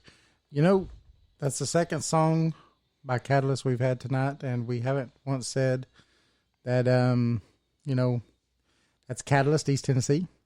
Yep. Great band, great friends. Awesome friends, friends of the show, great music. And you could go into Band Labs and look up Catalyst and listen to all the music before you buy it. You can buy it $1 a song or $10 a CD. So, hey, go check them out. We would appreciate it. And you're listening to David and Jason on Project Dark Corona, and we are talking to Unearthing the Supernatural. And I'll tell you, this is a really, really good show. Yeah. Hey, guys. How y'all doing? Doing good, hanging in there. Man, this is awesome. You know what the worst part of this is? We're just gonna have to have you guys back sometime because 2 hours just ain't enough. It's never enough. No, it's not enough. we could barely even touch any of the topics that we want to talk about. So exactly right. Go ahead, Jason. You was about to say something. I was just no, I wasn't. No. I just can't wait to get home to watch that episode he was talking about on Vulture City on Ghost Adventures. I haven't watched it yet. I'm pretty sure it's played, but I've been asleep. So I can't say. It's probably happened to me once or twice. So yeah, we do the same thing in the bedroom. So. I'm gonna watch your guys' Vulture City because I didn't get to finish it, and then I'm gonna watch the Ghost Adventures one. Yeah. There you go. Yeah, you're gonna see Zach have some fun with those giants. That's funny. So, you had asked him a question before we took break. I can't remember it though. Can you? I took break. You can remember it, can't you? I took break. I think I asked something about. Oh, you want him to elaborate on what he was talking about. Yeah. Yeah. How we interact with the beings of the other side. Exactly. Yeah. That's it. So yeah. I mean, it goes back into earlier where, I mean, from the point of conception to as we grow old, we live in harmony. We live parallel to all these entities, all these beings that are constantly around us, and the energies, the dimensions, the worlds, however you see it. We walk in harmony, we walk with beauty within it and alongside it. So the ceremonies that we do to keep ourselves in balance, whether that be protection, blessings, or other types of offerings, to make sure that we stay on the good road, we go through ceremonies, we go through happenings throughout our lives and coming of age, and it teaches us how to interact with beings. And what I mean by that is, what are you going to do as an individual, as a being, as a spirit, when something of the other side that is so powerful, that is so immensely beyond your comprehension, comes before you? So much so that it has so much power to it, you can't even look upon it. It forces your eyes down. It forces you to bow down, to look down, because of its what type of entity it is. How are you going to interact with it? I guess in a sense, how are you going to interact when God himself, when the creator comes down himself? How are you going to interact with a high level deity? How are you going to interact with an immensely powerful entity? What are you going to say? What are you going to do? How are you going to behave? And that's something that is instilled within us as children, how to behave around entities and beings of that nature. And not only how to behave, but how to interact. when they give you instructions, when they give you lessons, when they give you teachings, you have to listen. You have to go about helping however you can. Those that are gifted have to answer their calling. And as for me, being who I was and selected at the age of 13, it's been a huge journey of knowledge, of learning, of interaction, and of struggle, of sacrifice, and of pain. And all of it has taught me many lessons beyond my years. And the task and role I play now with my family, my tribe, and my people, I try to instill some of those teachings to my family, to my brothers here at Unearthing the Supernatural.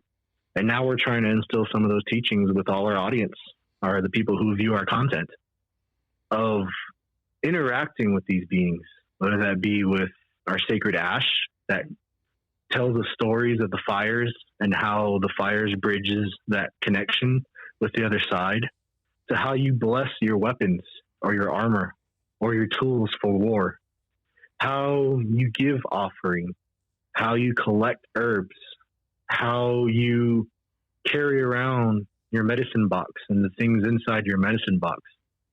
And knowing how to use your tools is one thing, but living a life that is worthy of these tools is another step, a completely different story. You can have all the blessed objects in the world, but to know how to use them is another thing. And to know how to live and take care of them and utilize them in the right way. And that's a whole other thing that gets forgotten. So I guess to answer your question on how we interact with beings of the other side on a level that we can touch them, it's innate to us. We have blessed objects. We have blessed energies. We have teachings that allows our physical entities to touch that realm. And it's sacred knowledge, it's sacred teachings that help us communicate. It's our hearts, our minds, and our genuine nature that gives us the strong evidence that we have on our episodes. We never struggle with interacting with spirits of the other side. We capture evidence that we can't even believe ourselves we're capturing, because these beings see our essence. One piece of evidence that will always tug at my heart was at the old train station in Globe, Arizona as well. Globe's a hot spot for us too. Mm-hmm. But at this Globe train station, we had our X cameras rolling. We left our cameras, our SB7s rolling, as we took a break around midnight. We go outside, we detach ourselves from the location. We have a tobacco smoke, and we eat our midnight snacks, rehydrate, and we're gone for about half an hour. During that time, during that filming, you hear the spirits themselves interacting. And you hear them say, hey, it's not just one spirit, it's multiple spirits discussing amongst each other. Hey guys, maybe they can help us. Ask them. Yes, we'll ask them. They're coming. They're at the front door. This is us coming to the front door. Ask them. I will. And when we come through the door, they said, take this kid. And it so happened that they presented a child spirit to us to help cross over. These adult entities in this building presented a child spirit, and not just one, but multiple children's spirit to help cross over. And we didn't know it at the time. We were just presented with these spirits to help out, and we helped them out. But when we go back to review the evidence, we hear them on that SB7 talking, communicating, discussing how they feel about us. And for me, that tugs at my heartstrings all the time, because to hear their interactions when you're not in their presence, that's something completely new and different. Right. You know, I watched, I'm trying to remember exactly which one it was, but I think it was on your YouTube account. And it was like an introduction to each member and stuff like that. It's like the very first one on when you go on there. Yeah.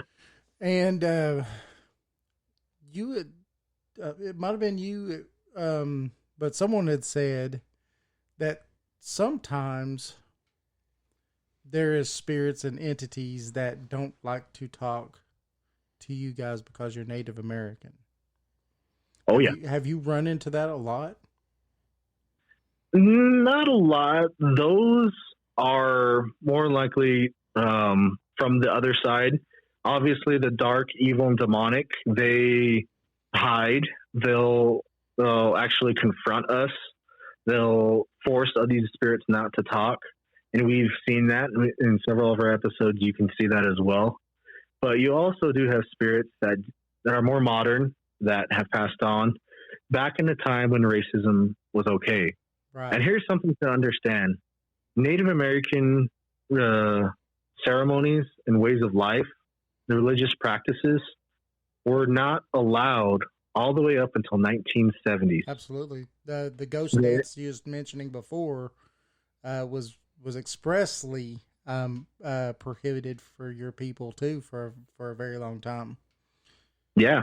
I mean, most of the people alive today that were alive in the 70s, they were alive during a time just barely to the 1970s when my grandfathers were arrested.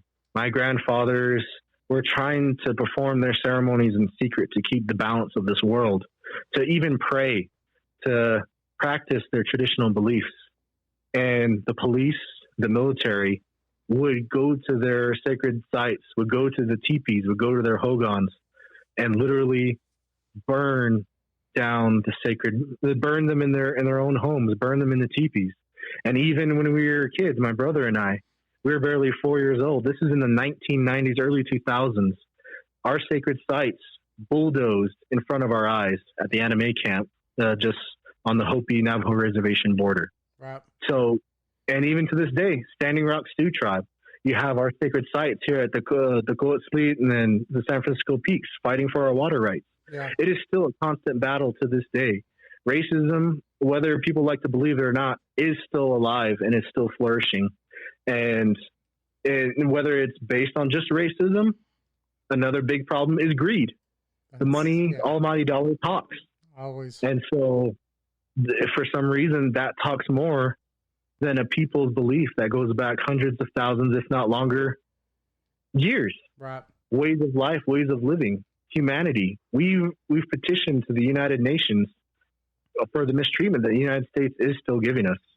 And that's an ongoing struggle that we are facing to this day. Well, and I was going to say, I kind of understand. My grandfather being full-blooded Cherokee Indian, when they left the reservation, now they were on the 1920 Dawes rolls, but when they left the reservation, and anything that you see after that doesn't mention that they're Native American.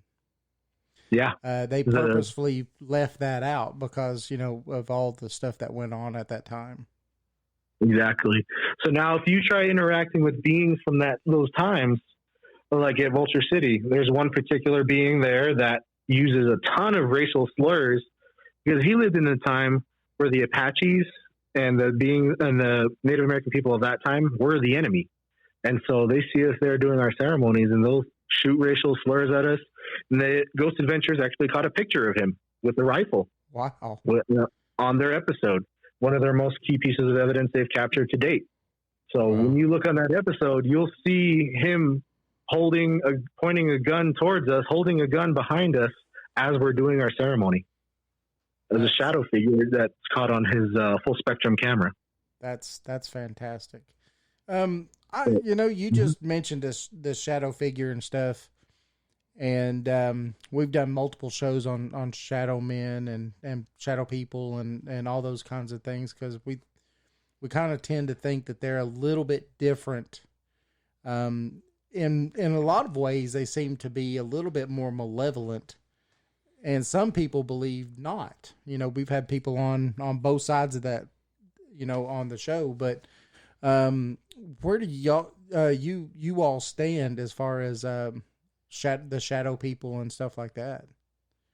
So I'm actually going to hand the phone over to Sean Glenn because his name actually means Warriors of the Shadow. Oh, that's so awesome.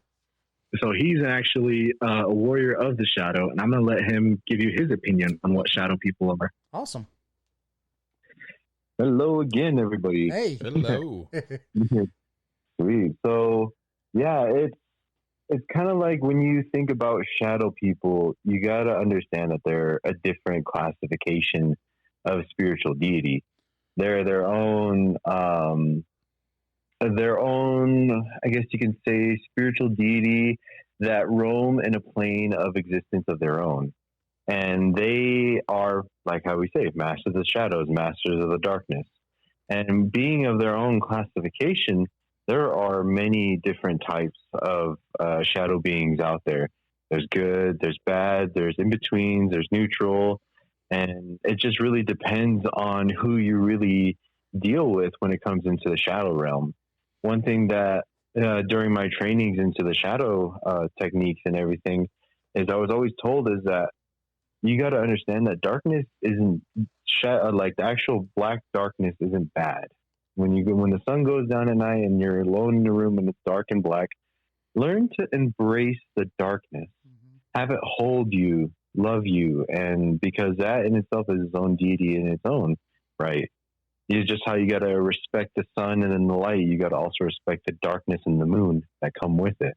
There are stories between both worlds that come with that. And also there are deities that come from the sun and then the light. There are also beings that come from the darkness, hence the shadow people, shadow beings, shadow deities that also know how to do. There's like so many different techniques that they use within the shadow, some different herbs, medicines, healings, and just overall, like how I said, their own classification of deities and beings within the shadow realm, their own world. And we have creation stories of the dark world and shadow world and all that, where there was a world with no light. That's where a lot of beings come from. And we see and interact with a lot of beings that come from those worlds as well. So with that, it just really has to depend on who you are interacting with. Get to know that shadow being, know their intention.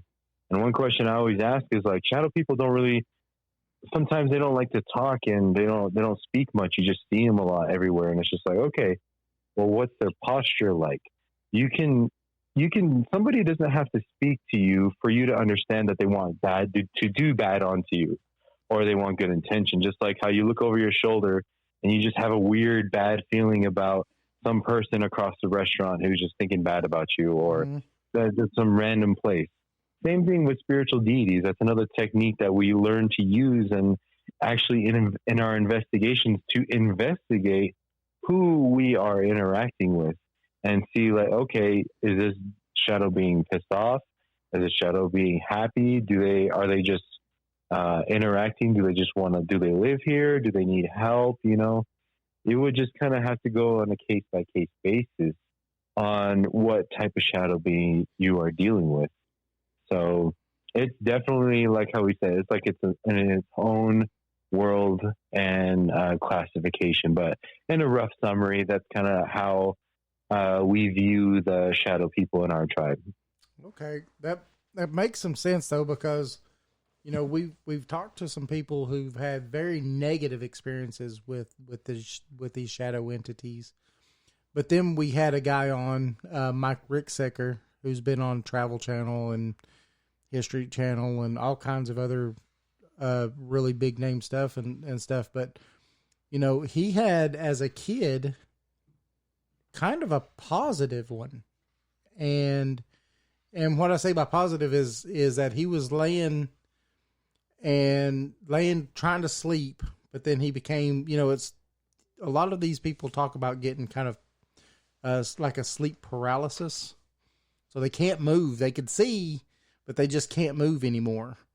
And this Hat Man, which is really supposed to be one of the more malevolent of these entities, and this thing come up to him and crossed his arms, kind of like what you see in Egypt, where their arms are crossed and each arm is touching the opposite shoulder.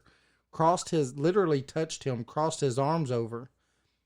And he said that he was trying to scream, do all kinds of stuff, but I guess the entity at the time saw him move his eyes and noticed he was either awake or wasn't dead, because he thinks that it thought he was dead, and that's why he was putting him in that position. Then the thing ran off, and then a few seconds later, he was able to, regain himself and actually jump up out of bed and run to his parents' house, or to his parents' room, because I think he was like 8 years old at that time. And so it's kind of weird how, how we get these, conflicting stories on these same type of beings. Yeah, this is Hero again. And when my brother was talking about the shadow beings and hearing your guys' stories about that particular entity and preparing him as if he was dead, but then running off, realizing he wasn't, there's a lot that can go into that, and a lot more analysis that would have to go into if you're really wanting to ask our opinion, or if someone goes through an experience like that and like, hey, what do you think about it? There could be a lot of different things. But yeah, we hear stories of the shadow people. You hear stories of their entities and who they are and what they do. Then you hear beings, it almost sounded like a death spirit that kind of does that. And that's a whole nother classification of entity too. I said the same thing to him. I said that it sounded to me like a death spirit. That's, yeah. So yeah, so we deal with those a lot, especially with crossing over. Unfortunately, that's kind of been the forte of mine lately that I did not choose to go down, but getting calls on people on their deathbeds, or when people have passed on, and help them out with the ceremonies and stuff. And as a human being, it's always hard dealing with that. But at the same time, there's not a whole lot of people that know those ceremonies and want to carry that on. So, and I'll reluctantly pick it up and do it, but I'll do it for sure. So that's fantastic. And, the Cherokee, I know, have started reviving their language, because as you know, all the Native Americans at one point were forbidden from speaking their own languages and stuff like that. And they finally started reviving it, because I think they were less than 60 people or 70 people or something like that could still speak the language. And so they've actually started reviving it back in their schools. But, for you to have been taught these, these ways that a lot of people probably thought were lost, and to know how to do these things is just fantastic. Yeah, it's a great honor, and I'm going to keep doing my best to learn. And like I said, try to live the best life that I can, to honor with it. We do our best to make sure we live a good life at home, off the camera, away from eyes. We live the best life that we can. Anyway, everything. That's the biggest thing, is behind the scenes, when no one's looking, how you act, how you behave. That really tells a lot about a person. Yeah, absolutely. Unfortunately, we're past the 2-hour mark. We've kept you guys. We have a whole lot to talk about. I know. We haven't even scratched the surface. That's what's sad about this, right? No, there was quite a bit of good information. Oh no, yeah, you're right, Jason. They did impart a lot of information upon us and our listening audience, and we definitely are grateful for that, because what you guys have talked about tonight is stuff that probably the majority of people have never heard, never. And that's just fantastic in its own. And then, where you can bring in, the aspect of the first people, of this nation and stuff is even better, and impart some of that knowledge on people and let them understand. 'Cause a lot of times people fear what they don't understand. If they can understand it, then they won't fear it as much. Exactly. I agree.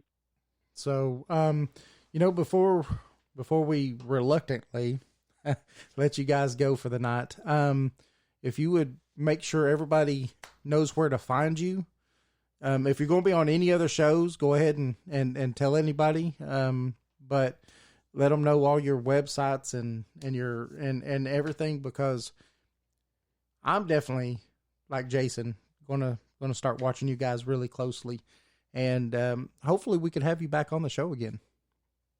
Yeah, we'd love to be back on the show again. And for everyone listening, if you're interested in learning more, if you're interested in seeing some amazing evidence, interested in seeing some genuine interactions and having a good time right alongside us, you can see us on our YouTube channel, Unearthing the Supernatural.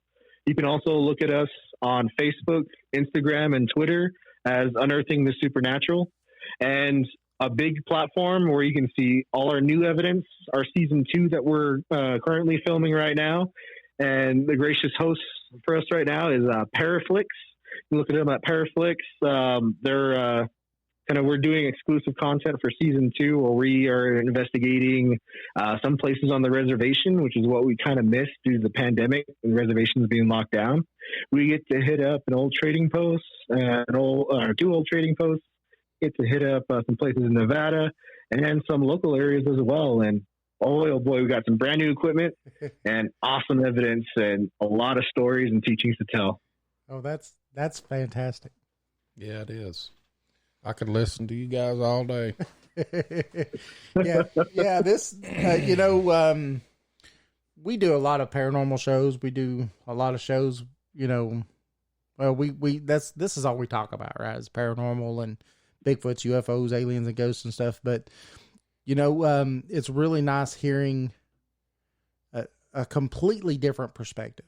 Each person that talks about the paranormal and investigates paranormal has their own little ways of doing things. But, we're actually getting to talk to you guys, and you're bringing to us something that's just completely new to all of us. And we definitely appreciate it. Definitely. And that's what we've been told, is that we bring something fresh and new to the paranormal world. It seemed like it was getting bland for a while, and people have told us, like, hey, you guys are bringing something brand new, stirring it up again. So that's it. We'll see how much we can stir the pot up, and how much genuine evidence and genuine captures we can give to the people, some good teachings. And the biggest thing, we hope we hit the ears of just the right people and help people out as much as we can. And even if we help one person out, it's a good day. Yeah. Well, hopefully this will get enough people interested in it, and you're going to see some numbers go whoop up for a little while, because I'm telling you, from all the stuff that I've watched of you guys, I've really enjoyed it, and I'll definitely keep watching myself. So, and awesome, appreciate it. And just imagine in the future some Native Americans going to Egypt, going to Japan, going over to Auschwitz. That'd bring be some awesome. Genuine help over that way, and see what we can capture doing that. That's fantastic. Yes. Oh, absolutely. That'd be great. Well, you guys have a good night, and we'll definitely have to get in contact with you, and especially, you've got some new evidence. Maybe next time. We got his phone number. We can call him anytime we want to. We do, don't we? Hey, look at that. Exactly. He's going to be like Tennessee. Oh, hell no. I ain't answering this. I am your biggest fan, hero. But no, maybe next time before we do a show, we could get you guys to send us some stuff, and we could play it on the air. Yeah. Live. Oh, yeah. We could play some of the EVPs and stuff. That'd be awesome. Definitely. That sounds like a plan. And on behalf of Unearthing the Supernatural, all of us here, we'd like to thank you guys at Project Dark Corona for giving us this platform, an opportunity to speak, and really asking the right questions, asking good questions, and really helping us spread our message, spread the world, who we are across the world. And thank you to all the audience and everyone listening. You guys are truly what makes everything tick. And the reason why we're doing this is to be able to reach out, help everyone that we can. Thank you, Jason, David, and everyone at Dark Corona. All right. Thank you very much. And we appreciate it. And anytime you guys want to come on, you've got it. Don't even have to worry about it. It's happening. So yeah, and you can listen to the podcast on any platform you want. We're on every platform. And you can see the video on our YouTube channel, Project Dark Corona. You get to watch you get to watch my made for radio face on TV. So look at that. All right. There we go. All right, guys. Y'all have a good night, and we definitely hope to hear from you soon. And I see big things for you guys. I think y'all will make it. I really appreciate it, guys. Many blessings to you and to everyone. Yes, sir. Y'all have a good night. You too. Bye. Bye. Wow. That's fantastic. It is. That's good stuff. Man, those guys, are knowledgeable in a way that's different. Mm-hmm. That's real. It's a real knowledge. It's not this trial and error knowledge. This is if you want to say old world knowledge, this is something that's like you was talking about with him earlier, something they are born into. Yeah. And something that they're used to. And it's fantastic. It's fantastic. And it's awesome to get their intake on what it is that they do. And, I'm stoked, man. This was a great show. Yeah, I just hope the video turns out okay, because I had a few problems at the first of it, but hey, guess what? Woo! we're still working on stuff. I'm sorry, everybody, but we're getting used to having video. See, we're used to not having a video camera, so we could sit here and kind of be animated and talk and do weird things. When you see me do this, yeah, that means we were over there 2 hours. Yeah, so. yeah. You see us make hand gestures to each other. It's because we've made these things up over time, so we wasn't saying them physically, but we weren't used to people actually looking at us. So, and if you see my head turn like this all the time, it's because I'm looking at this computer screen over here. But we want to thank everybody that listens to the show, and hope you had as much of a good time as we did, and actually learned something from it. We also want to talk about some friends of our show, and this is them right here. Let's see if I get it. There you go. Legends and Lore Pizzeria. They're not too far down the road, right? Oh yeah, and it's the greatest pizza and wings you've ever eaten. The biggest wings. The wings are like it's almost big the as size this of a mic. microphone. Yeah, they're huge. They're the biggest. And just let me tell you something. Who wouldn't want to go eat a Sasquatch pizza, right? Sasquatch pizza, or how about a Skinwalker Ranch? I mean, come on, yeah, Mothman. Hey, I had one of those. I haven't had the Mothman yet. I want to have it. The Mothman barbecue. Yeah, I want to have that. Man, it tastes just like a barbecue sandwich. And I'm telling you, the Thunderbird barbecue too. They've got all kinds of good stuff. I'm telling you guys, if you live in the area, these are the guys to go see because they have good food. And what's awesome about them is everything is fresh. It's fresh. Yep. Look them up. Legends and Lore Pizzeria in Madisonville, Tennessee. Yes. And we want, if you go there, to tell them that you heard about them from Project Dark Corona. Just say that. Unfortunately, you won't get nothing for free or get 10% off, but just tell them. Say Project Dark Corona told me that this is the best place to eat because we've eaten there like 5 times in the last 2 weeks. Hey, if they throw you out because you say that, just don't go back. Yeah, will. No, actually, the owner will probably come out and talk to you. Yeah, he's a great guy. Eddie Robinson. Yes. So that's the end of the show. I just do want to remember everybody that our Facebook page is Everything Paranormal, Bigfoot, UFOs, Aliens, and Ghosts. Twitter is Project Dark Coro. That is CORO. And remember, try to vote for us on paranormalityradio.com. That's Project Dark Corona. And we'd much appreciate it. Oh, yeah. So that's all I've got, Jason. Is that all you got? Well, that's it. Well, everybody, have a good night. And we thank everybody that's listened. And hope that you'll continue to listen. Become a member on the website. It's free. Oh, yeah. Good night. ProjectDarkCorona.org.